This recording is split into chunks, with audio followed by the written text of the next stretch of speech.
ಇಂದು ಮತ್ತು ನಾಳೆ ಹೆಬ್ಬಾಳ ಫ್ಲೈಓವರ್ ಬಂದ್ ಆಗಲಿದೆ. ಹೆಬ್ಬಾಳ ಫ್ಲೈಓವರ್ಗೆ ಡಾಂಬರೀಕರಣ ಆಗ್ತಿರೋದ್ರಿಂದ ಇಂದು ರಾತ್ರಿ 11:30ರಿಂದ ಬೆಳಗಿನ ಜಾವ 5 ಗಂಟೆವರೆಗೆ ಬಂದ್ ಆಗಲಿದೆ. ಹಾಗಾಗಿ ಇಂದು ನಾಳೆ ವಾಹನ ಸವಾರರು ಬದಲಿ ಮಾರ್ಗವಾಗಿ ಹೆಬ್ಬಾಳ ಸರ್ಕಲ್ ಮೂಲಕ ಬಿಇಎಲ್ ವೃತ್ತ, ಸದಾಶಿವನಗರ ಠಾಣೆ ಮೂಲಕ ಸಂಚರಿಸಲು ನಗರ ಸಂಚಾರಿ ಪೊಲೀಸರು ಸೂಚನೆ ನೀಡಿದ್ದಾರೆ.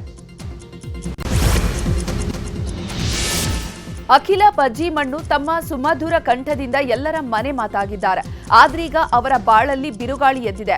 ಗಾಯಕಿ ಅಖಿಲ ಪಜ್ಜಿಮಣ್ಣು ಮತ್ತು ಆಕೆಯ ಪತಿ ಟಿಆರ್ ಧನರಾಜ್ ಶರ್ಮಾರಿಂದ ವಿವಾಹ ವಿಚ್ಛೇದನಕ್ಕೆ ಅರ್ಜಿ ಸಲ್ಲಿಸಿದ್ದಾರೆ. ಪುತ್ತೂರು ನ್ಯಾಯಾಲಯದ ಮುಂದೆ ಅರ್ಜಿ ಸಲ್ಲಿಸಿದ್ದು, ಕಳೆದ 3 ವರ್ಷಗಳ ಹಿಂದೆ ಈ ಜೋಡಿ ಮದುವೆ ಆಗಿದ್ರು. ಆದರೆ ಇಬ್ಬರ ಮಧ್ಯೆ ಅದೇನಾಯ್ತೋ ಗೊತ್ತಿಲ್ಲ. ಜೂನ್ 12ರಂದು ವಿಚ್ಛೇದನಕ್ಕೆ ಅರ್ಜಿ ಸಲ್ಲಿಸಿದ್ದಾರೆ. ಇಂದು ನ್ಯಾಯಾಲಯದಲ್ಲಿ ವಿಚಾರಣೆ ನಡೆಯಲಿದ್ದು, ಪರಸ್ಪರ ಒಪ್ಪಂದದ ಮೂಲಕ ವಿಚ್ಛೇದನಕ್ಕೆ ಅರ್ಜಿ ಸಲ್ಲಿಸಿದ್ದಾರೆ. ಬೆಂಗಳೂರಿನ ರಿಚ್ಮಂಡ್ ಟೌನ್ನಲ್ಲಿರುವಂತಹ ಸ್ಪಾ ಮೇಲೆ ಸಿಸಿಬಿ ಪೊಲೀಸರು ದಾಳಿ ನಡೆಸಿದ್ದಾರೆ. ವೇಶ್ಯಾವಾಟಿಕೆ ನಡೆಸುತ್ತಿದ್ದಾರೆ ಅನ್ನುವಂತಹ ಅನುಮಾನದ ಮೇರೆಗೆ ಸಿಸಿಬಿ ಪೊಲೀಸರು ದಾಳಿ ನಡೆಸಿದ್ದು, ಈ ವೇಳೆ ಬಾಂಗ್ಲಾದೇಶದ ಯುವತಿಯೊಬ್ಬಳು ಪತ್ತೆಯಾಗಿದ್ದಾಳೆ. ಎಸಿಬಿ ಧರ್ಮೇಂದ್ರ ನೇತೃತ್ವದಲ್ಲಿ ದಾಳಿ ಮಾಡಿ ಪರಿಶೀಲನೆ ನಡೆಸಿದ್ದಾರೆ.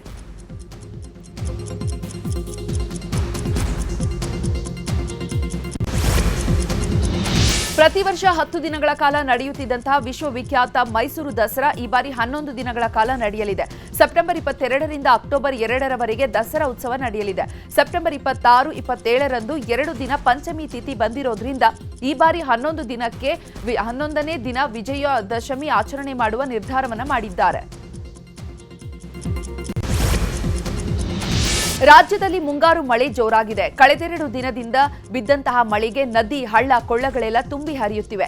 ಹಾಸನ ಜಿಲ್ಲೆಯಲ್ಲೂ ಜೋರು ಮಳೆಯಾಗ್ತಿದ್ರಿಂದ ನದಿಗಳು ತುಂಬಿದೆ. ಹೇಮಾವತಿ ನದಿಯ ಒಳಹರಿವು ಹೆಚ್ಚಾಗಿರೋದ್ರಿಂದ 6 ಕ್ರೆಸ್ಟ್ ಗೇಟ್ಗಳ ಮೂಲಕ 10,000 ಕ್ಯೂಸೆಕ್ಸ್ ನೀರನ್ನ ಬಿಡುಗಡೆ ಮಾಡಲಾಗ್ತಾ ಇದೆ. ಇನ್ನು ಕಬಿನಿಗೂ ಹೆಚ್ಚಿನ ನೀರು ಬರ್ತಾ ಇದೆ. ಕೃಷ್ಣಾ ನದಿಗೆ ನೀರನ್ನ ಹರಿಬಿಡಲಾಗ್ತಾ ಇದೆ. ಯಾದಗಿರಿ ಭಾಗದ ನದಿ ಪಾತ್ರದ ಜನರಿಗೆ ಎಚ್ಚರಿಕೆಯಿಂದ ಇರುವಂತೆ ಸೂಚನೆಯನ್ನ ನೀಡಿದ್ದಾರೆ. ಮುಂಗಾರು ಮಳೆಗೆ ಗದಗದ ಬೆಣ್ಣೆಹಳ್ಳ ಸಾವು ನೋವುಗಳನ್ನೇ ಹೊತ್ತು ತಂದಿದ್ದು, ಆದ್ರಿಂದ ಪ್ರವಾಹ ಭೀತಿ ಕಡಿಮೆ ಆದ್ರೂ ಕೂಡ ರೈತರ ಗೋಳಾಟ ಮಾತ್ರ ಕಡಿಮೆಯಾಗಿಲ್ಲ. ಬೆಣ್ಣೆಹಳ್ಳ ಪ್ರವಾಹದಿಂದ ರೈತರ ಜಮೀನುಗಳೆಲ್ಲ ಜಲಾವೃತವಾಗಿದ್ದು, ಈಗ ನೀರು ಕಡಿಮೆ ಆಗಿದ್ದು ಜಮೀನು ನೋಡಿ ಅನ್ನದಾತರು ಕಂಗಾಲಾಗಿದ್ದಾರೆ. ಇನ್ನು ಬಿರುಕು ಬಿಟ್ಟ ಜಮೀನುಗಳು, ಮಾಯವಾದ ಬೆಳೆ ನೋಡಿ ರೈತರು ಗೋಳಾಡ್ತಿದ್ದಾರೆ. ಬಿತ್ತನೆ ಮಾಡಿದ ಹೆಸರು, ಗೋವಿನ ಜೋಳ, ಮೆಣಸಿನಕಾಯಿ ಬೆಳೆಗಳು ಸರ್ವನಾಶವಾಗಿದ್ದು, ಆಡಳಿತ ವ್ಯವಸ್ಥೆ ವಿರುದ್ಧ ಅನ್ನದಾತರು ಆಕ್ರೋಶ ಹೊರಹಾಕಿದ್ದಾರೆ.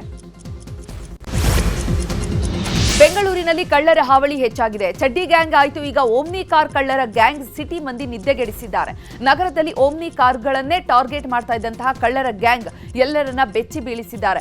ಬೆಳಿಗ್ಗೆ ಹೊತ್ತು ಸೈಲೆಂಟ್ ಆಗಿರೋರು ಮಧ್ಯರಾತ್ರಿ ಆದ್ರೆ ಓಮ್ನಿ ಕಾರ್ಗಳನ್ನ ಕದ್ದು ಎಸ್ಕೇಪ್ ಆಗ್ತಾ ಇದ್ರು.